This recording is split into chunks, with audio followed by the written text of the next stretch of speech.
You're listening to a Brooklyn Nets episode of the Jacob Valk Show.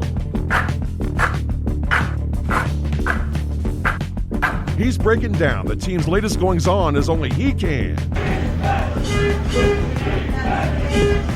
Follow him on Twitter at RealJacobValk. Here he is, Jacob Valk.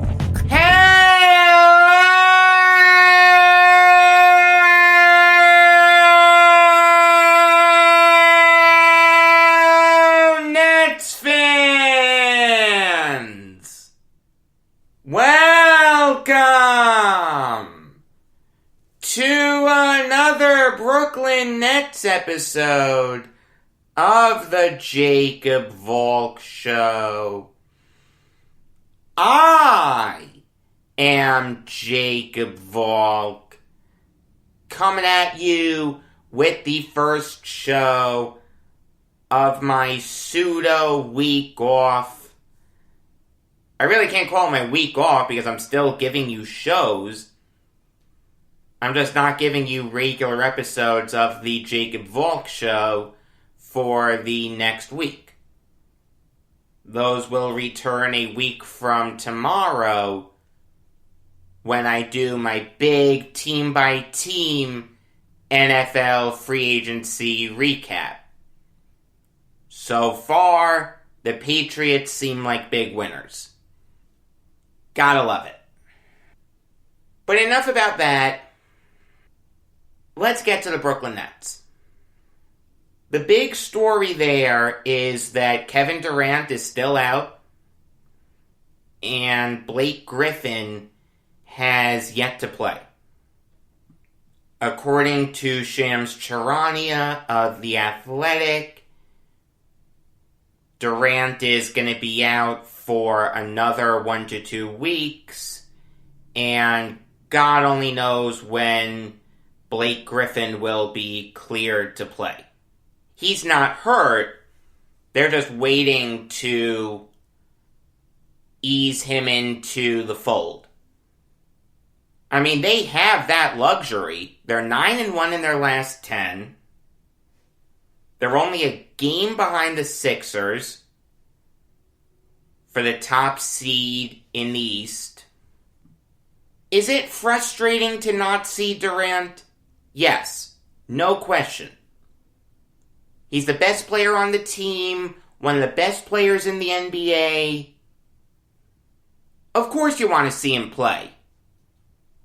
But what's the alternative? If the Nets training staff really doesn't think he's ready to come back, you risk another major injury. We all remember what happened when Durant was rushed back in the NBA Finals. The guy missed a year of basketball. Am I saying that he would suffer another catastrophic injury if he was rushed back this time around? No, I'm not saying that, but the possibility exists. And when you have a guy like Durant, you need to be incredibly cautious. At the end of the day, the regular season is irrelevant. If you told me right now that Kevin Durant was going to sit out the rest of the regular season, but he would play in all Nets playoff games, I would sign up for that right now. Would the 1 seed be nice? The answer is yes. But they don't need to be the 1 seed. They could be the 2 seed. Hell, they could be the 3 seed. It doesn't matter. As long as they win the NBA title, seeding's irrelevant. Look, it bothers me that the Nets have been vague about his injury. When it first happened, it didn't seem that serious. Now it's gotten to the point where the last game he played was February 13th. That's over a month ago. It's frustrating.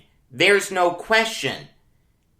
And the Nets do need to improve their communication with their fans about their players' injuries. This was an issue last year, and it's an issue this year. I understand wanting to respect players' privacies. That's all well and good. But there does come a point where you need to come out and say, this is when you can expect Durant back. This is when you can expect Griffin to play his first game. I don't like the vagueness.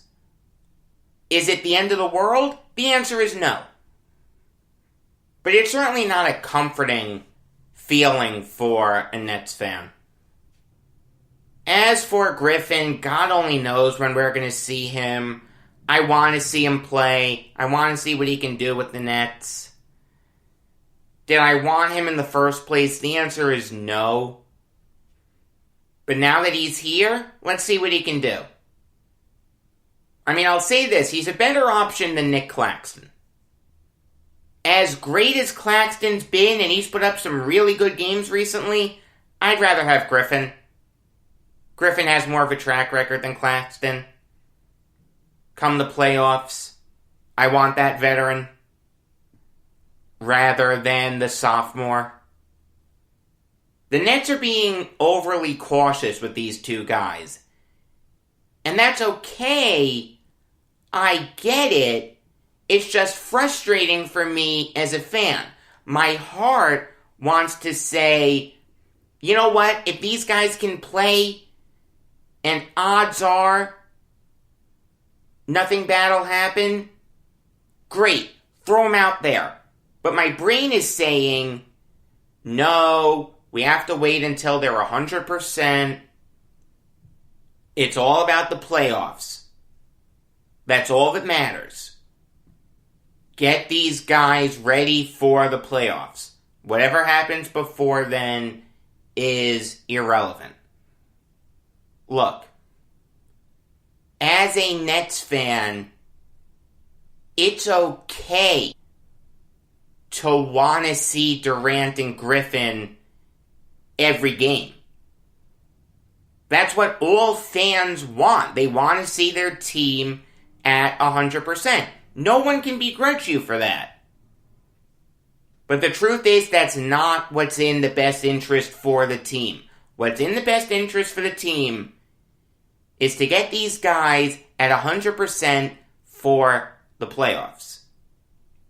Because that is obviously what gives the Nets the best opportunity to win the NBA Finals. There are some other pieces of Nets news. Shams said that the Nets and Lakers are at the forefront of the Andre Drummond sweepstakes. If Drummond goes to the Lakers, or any other team for that matter, Chris Haynes of Yahoo Sports said that the Nets are interested in JaVale McGee. And Jake Fisher of Bleacher Report said that before the 2020 NBA draft, the Nets approached the Magic about an Aaron Gordon trade where they offered either Spencer Dinwiddie or Karis LeVert. That trade didn't materialize because the Nets couldn't get a higher first rounder. The Gordon thing is really trivial.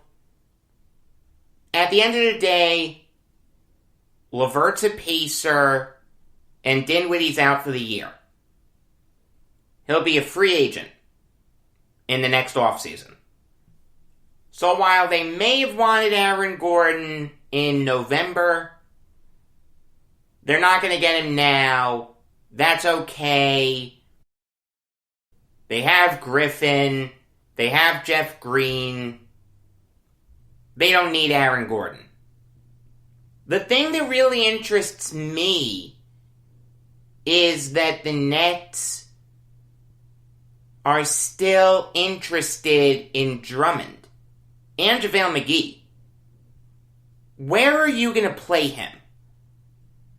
Regardless of who you get, Drummond or McGee, where are you playing him? Let's run through the rotation.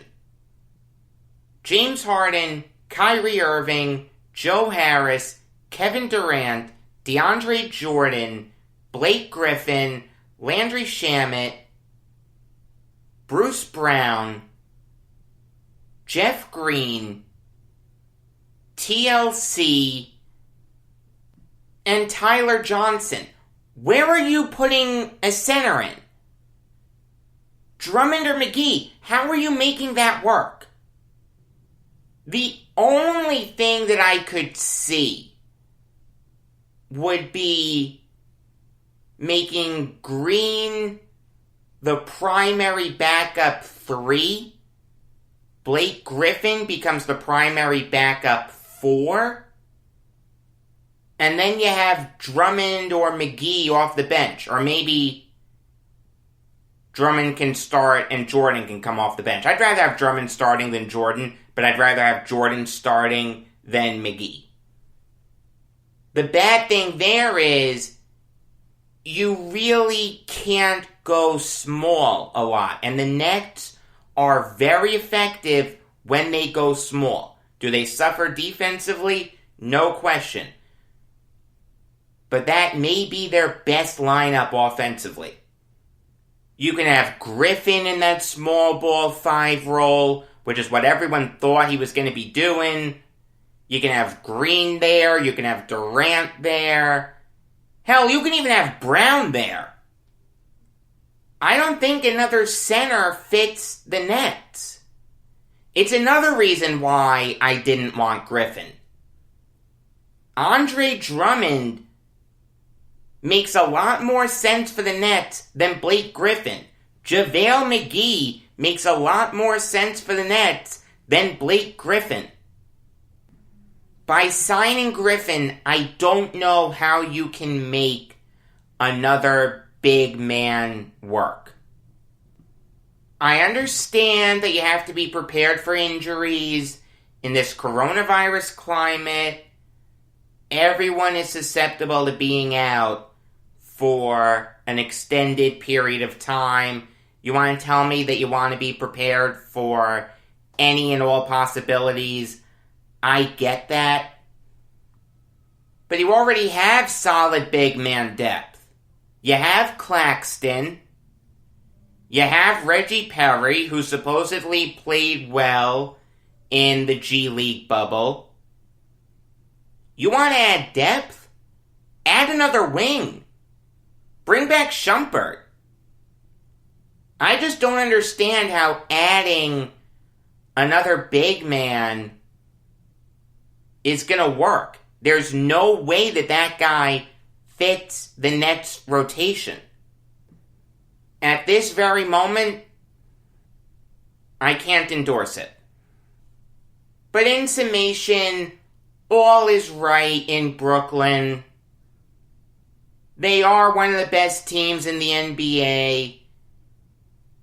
I don't care what anyone says. They're the odds-on favorite to win the NBA title, in my opinion. They haven't lost a beat with Kevin Durant being out for a month. Think about that. One of the best players in the NBA hasn't played in over a month, and his team is the 2 seed in the East. Like I said, in totality, all is right with the Nets. Until my first 4 preview on Wednesday, I am Jacob Valk saying that relievers are parasites. They live off the people who spend 2 hours on the field.